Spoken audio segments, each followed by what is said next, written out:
I remember back in early 2022, it seemed like the only thing anyone was talking about online was Spider-Man. Spider-Man No Way Home had just hit the theaters, and the Spider-Man 2 video game was announced to release the following year. And since Spider-Man was at a peak in its popularity, it obviously meant that anything that included him in it would make a lot of money. Many people don't know that Sony actually owns the movie rights to Spider-Man and all of the Spider-Man characters, but it's part of their contract that they have to make a Spider-Man related movie every 5 years or the right to return to Marvel. I'm sure you can already see where this is going. So Sony actually owns two different licenses to Spider-Man. One lets them make their own Spider-Man related movies, and the other lets them make their own standalone games for consoles that they own. That's one reason why Spider-Man games are PlayStation exclusives. And these licenses don't only apply to the Spider-Man character. One thing that wasn't common knowledge before the animated Spider-Verse movies came out is that Spider-Man has an entire universe of characters. There's dozens and dozens of different versions of Spider-Man himself, and he has dozens and dozens of villains. And Sony has the rights to make films out of all of these characters, and they already did with the Venom movies. Now, nobody actually has a concrete reason why the Morbius movie was even created. It's kind of insane that this movie is so bad that people have to have some kind of justification for its existence. But whether it's because their 5-year license was about to run out, or because they were trying to capitalize off the success of other Spider-Man projects, Sony dug up a super obscure Spider-Man villain from comic books in the 90s to make a movie out of. And in the trailers and other marketing for the movie, really heavily hinted at the fact that Spider-Man could have a cameo in the movie, or that this movie was somehow tied into the other Spider-Man movies and was in the same universe or something. So to Sony, this looked like the perfect plan. They could make a movie to renew their Spider-Man license while making money off of what was one of the most profitable IPs at the time, without actually making a movie about Spider-Man that would contradict the Spider-Man movies that were already out. And on top of that, the movie had some really famous actors like Jared Leto and Matt Smith. So what could possibly go wrong? Nobody went to see the movie. During the time it was in theaters, it only earned $167 million, which me just saying that big number out loud makes it sound like a large amount of money for a movie like this, compared to Spider-Man No Way Home, which made $1.9 billion. You can see just how bad this movie flopped. Even though Morbius earned $17.3 million on its first day out, and then went on to debut to $39 million, right after that it experienced one of the biggest drops in movie history, a drop of 74%, which makes it the second worst drop of all time for any superhero film. The only superhero movie in existence that experienced a drop that much was a movie called Steel in 1997. So I was like, okay, what is Steel? And it turns out it's a Shaq superhero movie. This movie flopped so hard that it almost performed as bad as a superhero movie about Shaq. When this movie was in theaters, only two kinds of people went to go see it. People who are either diehard Spider-Man fans that wanted to know literally everything there is to know about the character, and could also be worried that future Spider-Man movies wouldn't make sense if they hadn't seen Morbius, and Ghost. On top of that, this movie got absolutely ripped to shreds by critics, getting a 15% on Rotten Tomatoes, the lowest I think I've ever seen in my life. No, wait, I've seen lower, but that's for another day. One thing you might notice is why the audience score is so much higher than the critic score. How is the critic score 15%, but the audience score is 71%? It just doesn't really make any sense. Towards the end of the theater release for this movie, they started pushing out Morbius a lot more with ads and trailers and things like that in a final Hail Mary attempt to get people to watch the movie. But this only made their problem worse, because the trailer was so laughably bad and did such a pathetic attempt to explain what the movie was even about, people had to speculate for themselves what Morbius even is. Remember, Morbius is an obscure Spider-Man villain that only appeared in a few comics in the 1990s. He's not a household name like Spider-Man or Batman. What probably happened was the only people who knew who Morbius was went to go see the movie, and then once all of those people already saw it, that's what caused that massive drop. And that, on top of the fact that the movie gave off this really dark, edgy, mysterious tone, just made the trailers very confusing. So all these facts all combined into the Morbin time joke. This is a joke that comes from people who haven't seen the Morbius movie, but not wanting to see it because it looks stupid, speculating what the movie actually is about. So on these trailers, people would comment things like, oh, Morbius, yeah, I've seen that movie. It's the one where Morbius is like, it's Morbin time, and he morbed everywhere. And to this day, people will leave these Morbin time comments on pretty much anything Morbius related. There's probably some on this video. And before you know it, people were debating with each other online as to whether Morbius actually says it's Morbin time in the movie, which just shows how little people actually went to go see this movie. And then other people would make edits of Morbius saying it's Morbin time to try to prove that he did. It's Morbin time.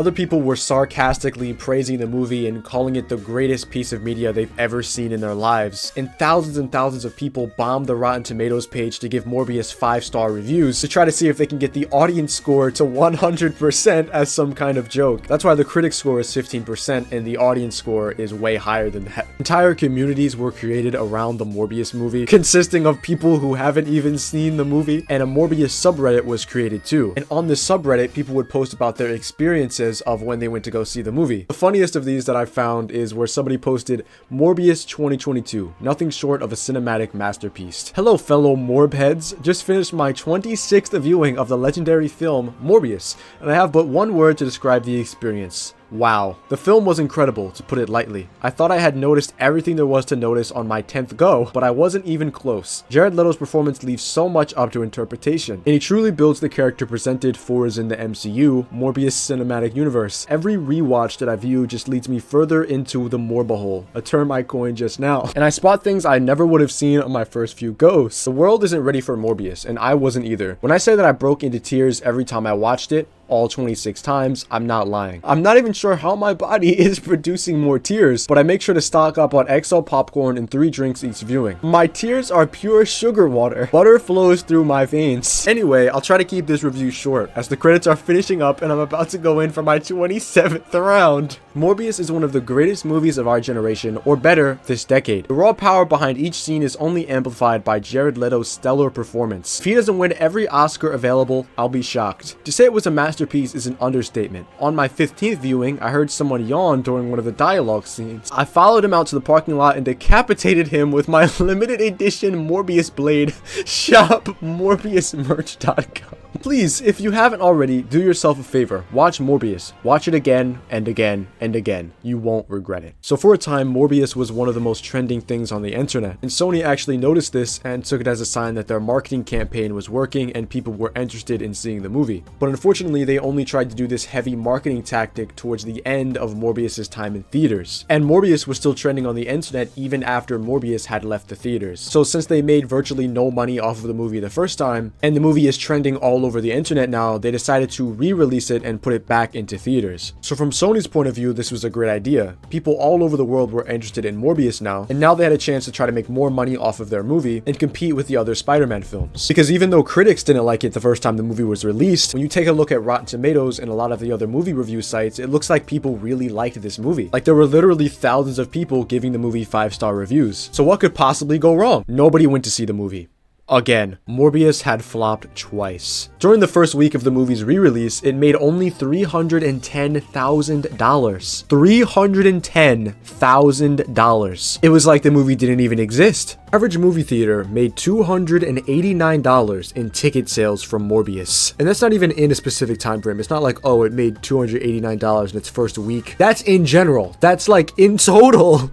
The entire run of the movie and made $289 per theater. Oh my god. I know this seriously sounds like something out of a cartoon or like I just made it up, but I swear to you that this actually happened. Around this time was the point that the jokes about Morbius reached an all-time high, and even Jared Leto himself had some fun with it, making fun of a movie that he was the main character of. In this little skit where he gets caught looking at the script for Morbius 2, It's a Morbin Time. What are you reading? Nothing really, just, no.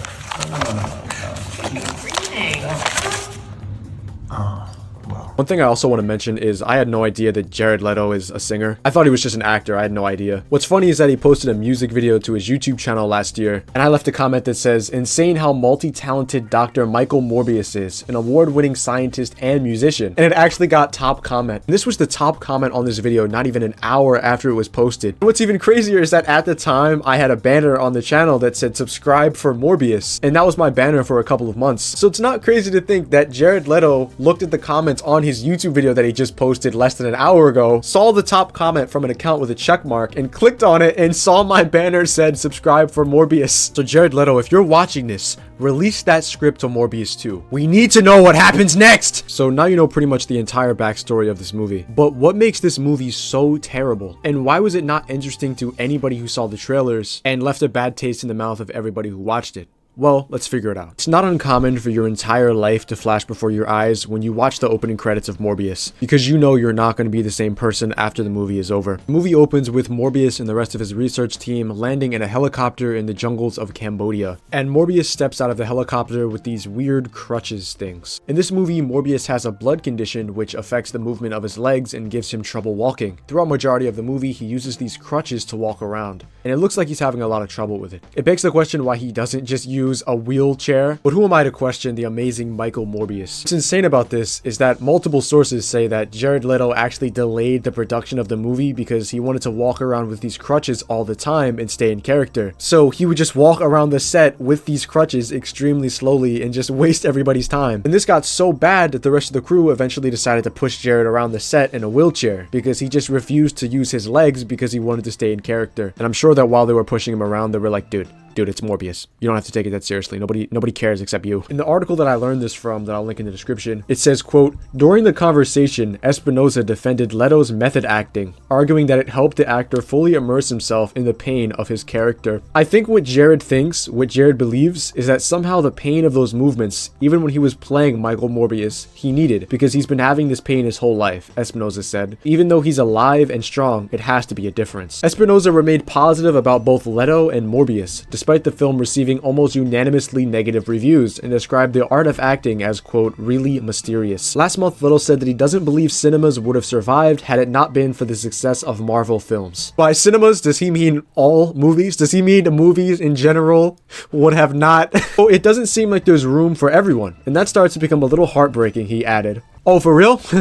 On God? So as we can see, these people weren't the most down to earth. But going back to the movie, Morbius gets off of his helicopter and his crew start unloading boxes off of it in some of the worst CGI environments I've ever seen in my entire life. Like, this is so obviously a green room. But they go deeper into the cave and Morbius cuts his hand to try to attract bats. Now, if you've ever read a book about bats before, you would know that vampire bats aren't actually attracted to human blood, and they only drink about a teaspoon-sized serving of blood from birds and other small mammals. If a vampire bat were to somehow bite you though, it wouldn't be dangerous because of the blood it's sucking out of you, but because of the infections and diseases that would be put directly into your bloodstream from a wild bat biting you. So Morbius putting his hand out to try to get bats to suck his blood in order to attract them makes no sense and is also a very stupid idea. And that's not even talking about how there's a giant cavern of literally millions upon millions of bats that are somehow all attracted to this one tiny drop of blood that is dripping down his hand. This is a pretty crazy amount of bats. So many, in fact, and I'm sure for all of these bats to sustain themselves, that every other mammal in a 5-mile radius would have to be covered in bats at all times. After a transition straight out of Windows Movie Maker, we get a flashback into Morbius's childhood. Morbius's? I don't really know. What's the plural form of Morbius? We can see that this child that looks literally nothing like Morbius when he becomes an adult, because of his condition, is living in this weird children's hospital orphanage place in Greece. And look guys, he's so smart that he's literally playing chess against himself. He's really smart, guys, I promise. Please believe that he's smart. One day a new kid shows up to the orphanage children's hospital place, and Morbius's teacher introduces him to him as Lucian, but then Morbius just goes ahead and calls him Milo. It says that the reason is because he calls every new kid Milo, and that there were many kids that showed up to this place before him but died. So he just transfers the name to every new person that shows up. Hello, Milo. My name's Lucian. The person who was here before was Milo. He was also the new Milo. And what's crazy is that he goes on to call him this fake nickname throughout the entire rest of the movie. I don't know if this was supposed to come off as some edgy thing to make Morbius seem more mysterious, but it just makes him look like a dick. After this, Morbius explains to him how things work around here while also giving a little bit of exposition to the audience. And there's one thing he says here that really caught me off guard. There's something missing from our DNA. Like a piece of a puzzle. The only way to stay alive is an oil change 3 times a day. So because of their condition, these kids require a blood transfusion 3 times a day. 3 times! Just to give you a comparison to show you how often this actually is, people that have myelodysplastic syndrome, also known as pre-leukemia, need a blood transfusion around every 2 weeks. Keep in mind that a normal blood transfusion can take anywhere from 2 to 4 hours, and you realize that these kids would have to be getting their blood transfused for 6 hours out of every single day, 7 days a week, 365 days a year. Where would you get all of the blood from? You would need like a backlog of blood. You would need refrigerators full of blood for the presumably, I don't know, dozens of kids that are in this place. Like, what were they thinking when they wrote this in their script, and how did it make it all the way to the movie? It just doesn't make any sense. Literally only 30 seconds later, Milo's machine that's transfusing his blood for the first of 3 times today suddenly stops working. He just slumps over and starts dying instantly, as if his soul and life force are directly tied to this machine. So Morbius, even though his legs don't work, shuffles across his bed, opens up the machine, which conveniently doesn't need any screws to be unscrewed to be opened, and fixes it with pieces out of a pen. After he fixes the machine and Milo comes back to life instantly like Dracula or something, his teacher tells him that he's extremely gifted, and because he fixed the machine, he wants to send him to study in a medical school. One of these. It took a team of scientists to build that machine, and you fixed it with a ballpoint pen. I could get them to agree to cover your tuition and provide private care to help manage your condition. Somewhere you could study. First thing is, how does fixing a machine like this have anything to do with becoming a scientist? Wouldn't that make him an engineer or something? Like, scientists don't make machines, they study things. Secondly, he said that scientists build the machine. I think he meant to say that they designed it. I don't think 7 scientists actually sat together and put the machine together like a Lego Death Star. Also, he has the spring from the ballpoint pen in his hand. Does that mean that he took it out of the machine? Or that he got another pen and took the spring out of the pen to show Morbius, even though he knows what the spring to a pen looks like because he just used it to fix the machine? This doesn't make any sense! And lastly, I wonder what he told the college. Like, what did he say to them? Like, dude, I have this kid in my like orphanage childcare place, and dude, he's so smart. He fixed a machine that took 7 scientists to build with a pen. You have to let him in. And you're gonna give him 3 blood transfusions per day, and I'm not taking no for an answer. What do you mean he has to take placement tests to get in? No, you don't understand. He fixed a machine with a fucking pen. After this, we go back to the present day where Morbius is in his lab. He has an assistant who is so forgettable that I don't even remember her name. Wait, let me check real quick. His assistant Martine tells him in the harshest exposition I think I've ever heard in my entire life that Milo, the kid from earlier in the movie, actually became Morbius's best friend and has a lot of money and is using it to fund the project. And then she tells him that she figured out that Morbius was lying to her and Milo about what the project is actually about, because he doesn't want to reveal that what he's actually trying to do is mix bat DNA with human DNA to find a cure to his condition. This is the most predictable plot of all time. Like, I know exactly what's going to happen. This is like the plot of a superhero movie from 2000. Scientist tries to mix bat DNA with human DNA, then becomes a bat creature superhero. This sounds like the plot from a Goosebumps book. Who thought it was a good idea to take this plot and turn it into a blockbuster superhero movie of 2022 to compete with Spider-Man? I mean, the movie did come out on April 1st, so maybe it's just one big joke. That's the only explanation I can think of, is that it's just a joke. Morbius tries to deny it, but Martine insists that she knows what he's really up to. He walks over to this big glass canister thing in the center of the room and turns the lights on inside of it to reveal that it's full of bats. These are the same vampire bats that he captured from the beginning of the movie to experiment on. Now, I've spent many nights up at 3 a.m. thinking about how Morbius got these bats all the way back to his lab in California. If we go back to that scene, we can see that they don't really have much on them. It's just a helicopter and then a bunch of boxes. I guess Morbius just stuck his hand out with the blood on it, and everybody else in his crew just jumped up to grab the bats out of the sky like the ticket blaster at Chuck E. Cheese, and they all just carried them back in the helicopter and put them in this glass canister. So Morbius finally folds and admits that that's what the project is actually about, and promises her that he's going to tell Milo the next day when he has to ask him for more funds to pay for his final experiment. Soon he meets up with Milo, and they have this nice bonding time during a relaxing walk through the streets of Los Angeles. Get these guys some wheelchairs. Morbius tells him that he's just going to need a little bit more money to fund his final experiment, but that it's extremely dangerous and it's basically illegal in every country. And the experiment is going to have to be done on a ship in the middle of the ocean since it's not under any jurisdiction from any countries. I think if somebody told me that to my face and then asked me for my money to fund it, I would definitely say no. But Milo recognizes this is his best friend who still doesn't call him by his actual name and says yes. Skipping through 10 minutes of exposition, Morbius and Martine find themselves on a ship where they're going to do the experiment. So they just take some bat blood or bat DNA or something and inject it directly into Morbius's spine. Like, seriously, that's what was so illegal and dangerous you had to go go on a ship in the middle of the Pacific Ocean to do it? Inject a needle into his spine? Are you serious? After Morbius has some convulsions and passes out, this weird guy with a gun comes in and just starts insulting Martine for no reason, calling her the help or like the assistant and that she's not a real doctor or something like that. Completely unprovoked. Like he just walks into this room for no reason and just insults them. Isn't this a boat that Milo rented or something to be used for research? Why are these guys here? Are they pirates or something? Are they like invading the boat to steal shit? If they were, then why does this guy just come in here alone and just start insulting this woman for no reason? Is this guy and the other people with machine guns that you'll see in a second some kind of security guards for this boat? If that's the case, what are they defending the boat from? Sharks? If they were defending the boat from pirates, wouldn't they be some kind of coast guards or something? Or some kind of cops with a badge? You know what? Let's just say the flow of time is convoluted. But he gets interrupted by insulting her when he notices that the chair that Morbius was sitting in is empty. So they go in there to check it out, and they find Morbius turned into some kind of bat mutant hanging from the ceiling. So he goes to attack them, and then Martine runs out and locks the guy in there. And then more guys with machine guns show up, and Morbius starts attacking them in some of the worst CGI I've ever seen.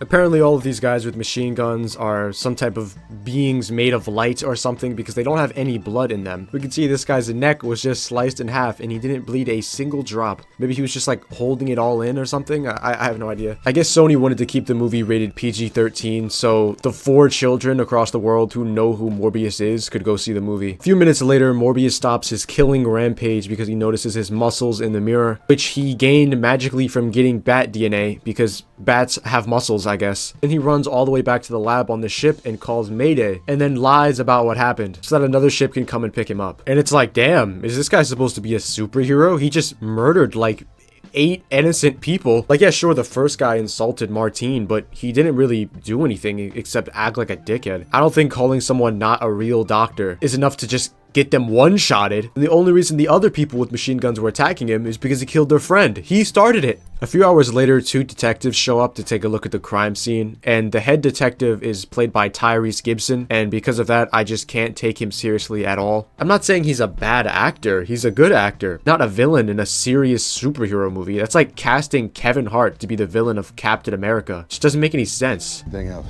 Someone made a mayday call. Not Dr. Bancroft. Nope, it was a male. Didn't identify himself, then wiped all the surveillance footage. What's pretty crazy is that after looking into it, I found a few articles claiming that Tyrese Gibson's character, Simon Stroud, actually had a lot of other scenes in this movie that got cut out. In the article I learned this from, that I'll link in the description, it says, quote, "Unfortunately, Simon's arc got reduced to nothing. In fact, all he did in the final cut was chase leads, get duped by Matt Smith's Milo, and after one scrap, take Morbius into detention. After that, Simon's big story revolved around him getting camera footage to realize Milo was the vampire feeding on innocents in New York. In truth, Simon could have been cut out of the film entirely and his character wouldn't have been missed. A stark contrast to what was initially teased. One thing you might also notice is that Stroud has this really long scar across the bottom of his neck that's never explained in the movie. Maybe that's from another deleted scene too. Stroud was originally supposed to have a cybernetic arm that he would use to fight Morbius with. And in the trailer, you can see lots of scenes that aren't in the movie at all, like this one screenshot where it looks like he followed Morbius out to some kind of forest or something. I don't know if this scene would have been good considering the quality of the rest of the movie, but it certainly would have been interesting to watch. We can see a lot of pictures from when they were filming out in this forest area, but not a single one of those shots made it into the movie. I just don't know why the studio would spend this much money filming what looks like to be completed scenes out in a forest and then just not even include them. And these scenes look like they made it pretty far into production. They even have the filter over them that the rest of the movie has over it. And the way I know there was a lot of scenes cut out of this movie is because I've seen this multiple times and I have no idea where this forest scene would fit into the rest of the movie. I literally don't know where this scene would go. And maybe that means that the other scenes that this scene would fit into were cut out as well. I have 3 theories as to why so much of this movie was cut out. First one being that maybe these scenes were just so bad that whatever overarching company that had to take a look at this watched the movie and was like, dude, this is like terrible. You have to cut this part out, and that part out. The second reason could be that these scenes don't even actually exist and they just filmed this stuff for the trailer because because the rest of the movie looked so boring and there's barely any action scenes to draw somebody to want to watch it. Because what were they supposed to put in the commercial? Morbius slicing that guy's neck on a ship and no blood comes out? So they went out and just filmed these fake scenes to put it in the trailer and imply that more of that would be in the movie, but it's just a lie. The third reason could be that they filmed these scenes, but then the other scenes they would have to film to give these ones context, they weren't able to. Like maybe a location where they were supposed to film the scene leading up to the forest, they weren't able to film. So then that meant they would have to include the forest scene with no context, and they just decided to cut it. Because if they left it in, it wouldn't make any sense. I don't know, it could equally be one of those three reasons. Maybe it's all three, I have no idea. All I know is that the behind the scenes of this movie was a complete mess. After the detectives check out the crime scene, Morbius makes his way back to his lab and drinks some of the artificial blood that he made. I forgot to mention that Morbius is a scientist and he made a name for himself by inventing artificial blood, which is very convenient because Morbius can drink blood without having to face any of the consequences or moral dilemmas of doing that. I guess it just made the writer's job easier. If Morbius doesn't drink any blood about every 6 hours or so, his powers go away and his condition comes back. He also uses this time to experiment with some of his newfound powers like super strength and being able to be super agile. Morbius also sometimes turns back into that bat creature on the ship, which I'm just going to refer to as morbing. So sometimes he morbs back into this bat creature. And one time he morbs when Milo is coming into his lab to check on him.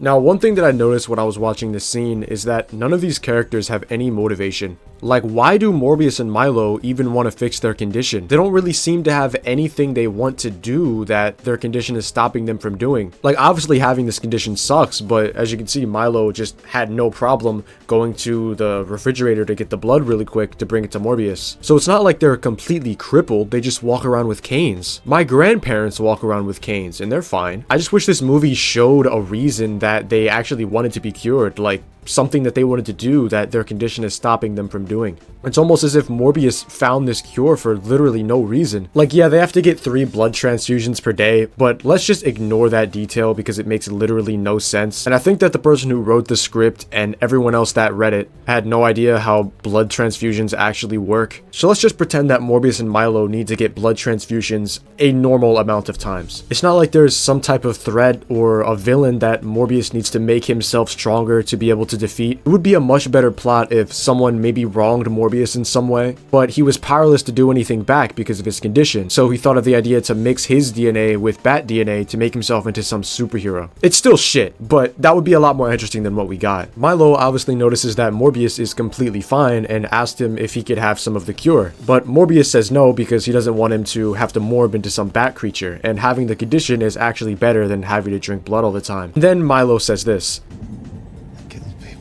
we can make that go away. The ones on the boat, they're thugs, guns for hire. He says that the people on the boat that Morbius killed earlier are thugs. What does that mean? Well, I guess that throws all of my theories out the window. They're just thugs, and he doesn't elaborate any further. He doesn't mention how they can make that go away. The fact that Morbius murdered 8 people. I'm sure all of those people have family and friends who want justice for their deaths. And everyone on that ship was dead except for Morbius and Martine. And Martine was knocked out, so it's obviously Morbius. Open and shut case. How are you gonna make that go away? Milo tries to ask Morbius more questions about the cure and how it's even possible, but Morbius just tells him to stop asking questions and morbs in his face to scare him away. Morbius, not only is this your best friend since childhood, but this guy has spent hundreds of thousands, if not millions of dollars funding your project for years. You can't just give him some basic information of what's going on? Cuts to a scene of a nurse walking down the halls of the darkest hospital I've ever seen in my life. The reason it's so dark is because there's these motion sensor lights that light up the area below them when you walk there, and they turn off when you're not standing there anymore. I've never seen any lights even resembling this in any hospital I've ever been to. Why would they even make the lights like this? When they're not on, it's just pitch black. I guess to save electricity? But this nurse senses that somebody is following her and starts running down the hall, which I guess is supposed to make this super scary scene for the trailers. And then she gets killed, but you don't really see who killed her. The next morning, the dead body gets everybody's attention because I guess it took the entire night for somebody to notice her body laying in the hall of a hospital because it's so dark. And Morbius is there too, but he doesn't exactly remember killing this woman, but assumes that he just blacked out and killed her, and that's why he doesn't remember. He runs into the investigators again, which, like I said, this is an open and shut case and they obviously know it's him. So they try to arrest him and he uses his Morb powers to run away and jump up an entire staircase. I don't know how anyone in the audience is supposed to be rooting for Morbius here. He murdered like 8 people on a boat and then lied about it, was super mean to his friend who spent millions of dollars funding his failed projects, and now is running away from the police. Like, is this guy supposed to be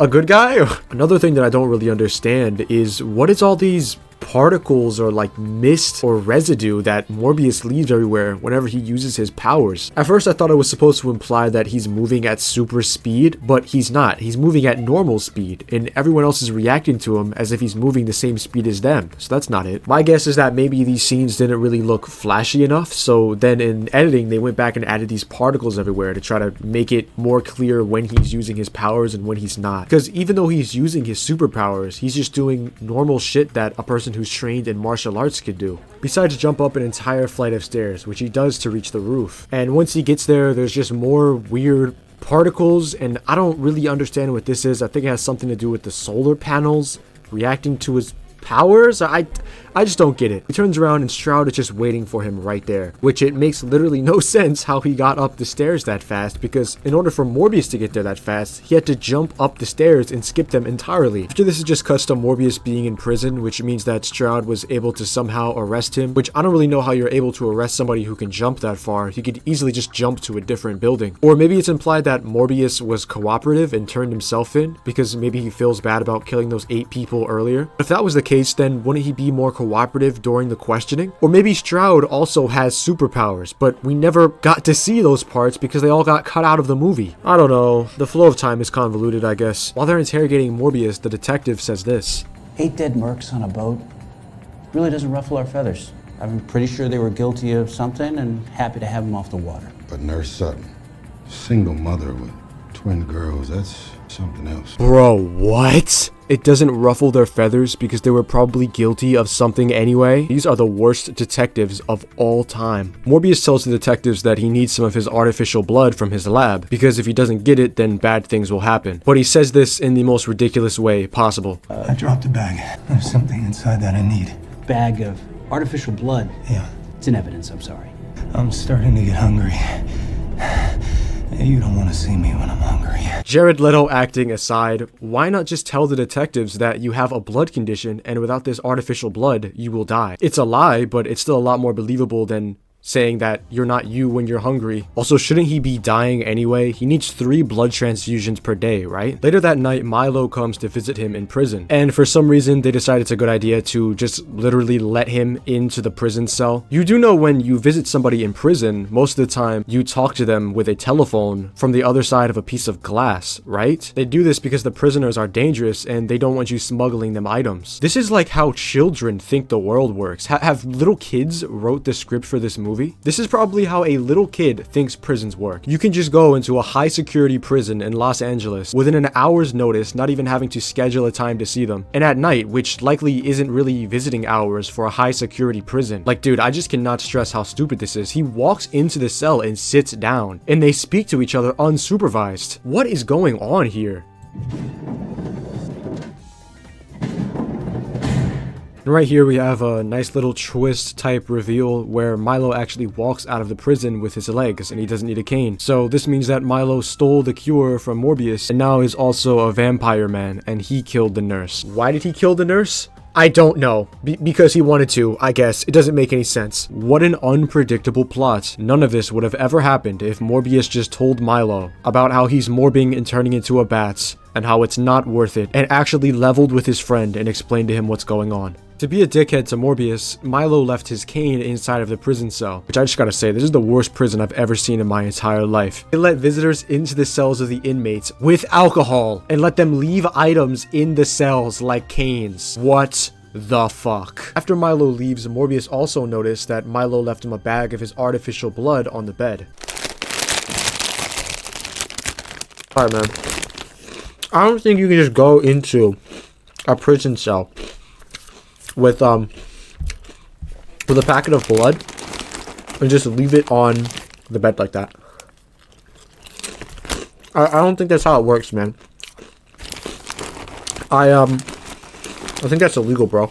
Morbius drinks the artificial blood and then morbs and breaks out of the prison cell, and then starts jumping across buildings across Los Angeles, begging the question why he didn't just do this shit before to escape from Stroud. He uses his morb powers to chase down Milo and eventually finds him harassing a guy at a newspaper stand on the side of the street. And I love how once he finds him, he just lands on the ground from like 400 feet in the air, and he doesn't even bend his knees. He doesn't even squat when landing. He just lands with straightened legs. Morbius scolds Milo for stealing the serum that he created, even though Milo literally funded its creation. And then Morbius scolds him for killing the man at the newspaper stand, even though Morbius killed like 8 people. The film portrays Morbius as being the correct one, but he's not. He's wrong. Milo argues that now, since they have powers, they can take over the world and do pretty much whatever they want, including getting away with killing anybody they want. And Morbius responds saying that that's not the right thing to do and that having the powers is a curse. So I guess the only difference between these guys' motivations is that Morbius kills people and doesn't like it, and Milo kills people and likes it. Then they start fighting each other and chase each other through a subway tunnel with some of the worst CGI I think I've ever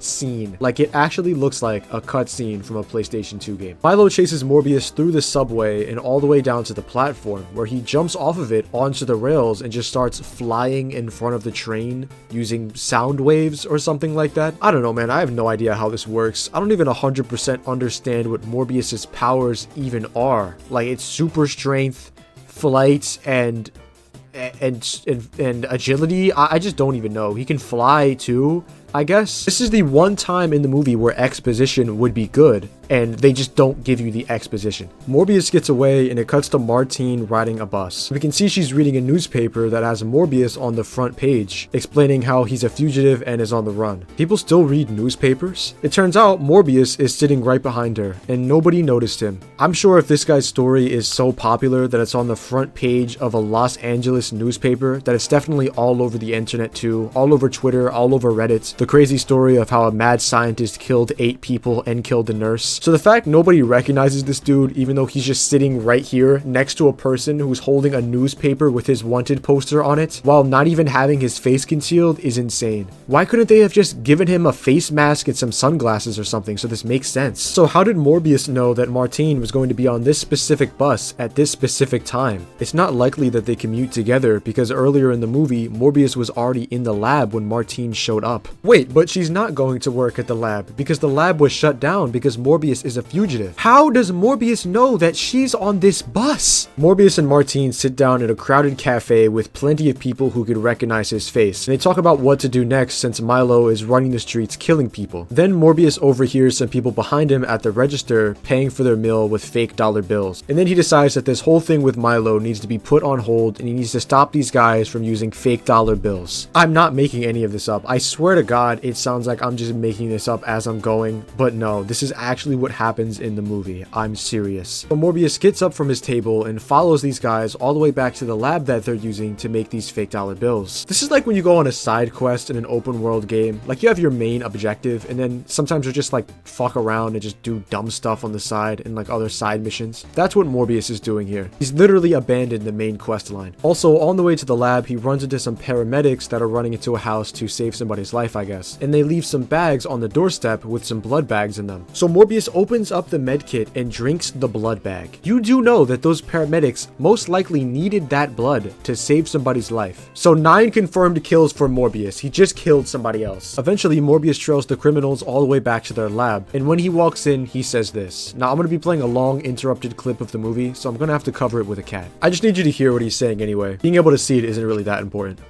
It's a nice place. Thank you, Kelly. I love this movie. Is this the part where the mysterious guy with the hoodie comes in and kicks everybody's asses? Another part. Who the hell are you? It doesn't matter, but I am going to need your laboratory. You can keep all the money, all your little toys, just leave the sciencey stuff and that bag of spicy Cheetos. You want my lab? Yeah. You trying to be funny? No, absolutely not. That's their job. I mean, look at the matching necklaces. Time to go. Did you know that there are 27 bones in the human hand? Let me introduce the phalanges, the metacarpals, and the pretty little stinky pinky.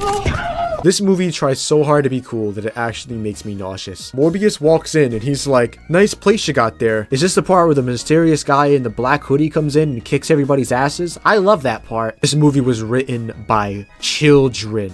Children wrote this movie, I swear. This was the best they could do to try to make Morbius seem badass, to try to make him seem cool. I'm gonna need your lab and those flaming hot Cheetos over there, bub.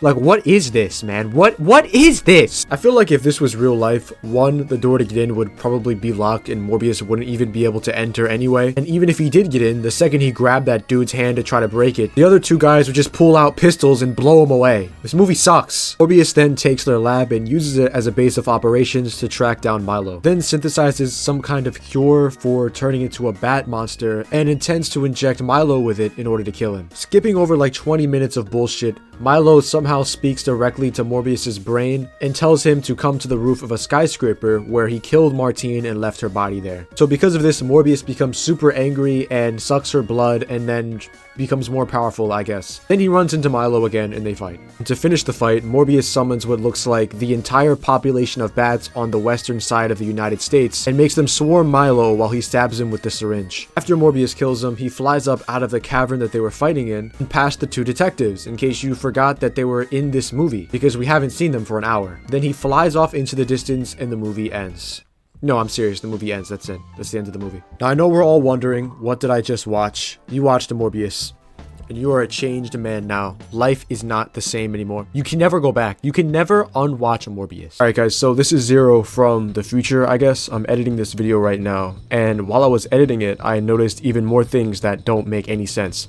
So let's just rush through them real fast. There's a scene in the movie where Martine is reading a newspaper called the Daily Bugle. This is supposed to be a Spider-Man reference. The Daily Bugle is the newspaper that Peter Parker is a photographer for. Peter Parker lives in New York, meaning this is a New York newspaper, meaning that this contains news having to do with New York. So why is Martine reading this newspaper? It's implied that it took Morbius years to be able to come up with a cure for his condition. If that's the case, then how is he able to make an antidote or a kill switch kind of syringe that kills vampire people in a matter of days in a lab that doesn't even have any of the tools in it that his original lab did? Artificial blood actually exists in real life and it's used in a lot of medical procedures. This movie takes place in the present day, and at the beginning of the movie, Morbius wins an award for his creation of artificial blood. This means that he recently created artificial blood. Does that mean that no medical procedures, which there's a lot of them that would need artificial blood to be done, just could never have been done before in this universe? At the start of the movie, Morbius has to do a science experiment on a ship because it's illegal in every country. Since this is an illegal operation, I'm guessing that this boat was just unregistered. You can't just have a giant ship out on the coast of Los Angeles, can show up on the radar of a bunch of other technologies and not run into any trouble. How did they even get this thing off of the docks? Wouldn't the people that Morbius and Milo borrowed this ship from just assume that a scientist who has a lab at home but is randomly deciding to do an experiment on a ship right outside of the borders of the United States be up to something pretty illegal? Morbius doesn't even get to speak to a lawyer, and a court case isn't even open before he's thrown into a high security prison. You don't hear anything about Morbius wanting to defend himself or speak to an attorney or anything. He just goes straight to jail. Yeah, that's it. I just wanted to say those extra things. Back to the video. Once you watch Morbius, you can't go back to the person you were before you saw the movie. It's done. You know, I originally intended this video to just be a quick 10-minute little mini documentary to split up the other Monster Hunter videos so that this didn't look like a Monster Hunter channel. But then I just kept falling deeper and deeper down the rabbit hole, and I made another 40-minute video again. I'm sorry. But yeah, that's pretty much it. Leave a like and subscribe. Thanks so much for just watching this video for the past 40 minutes, and I'll see you guys real soon.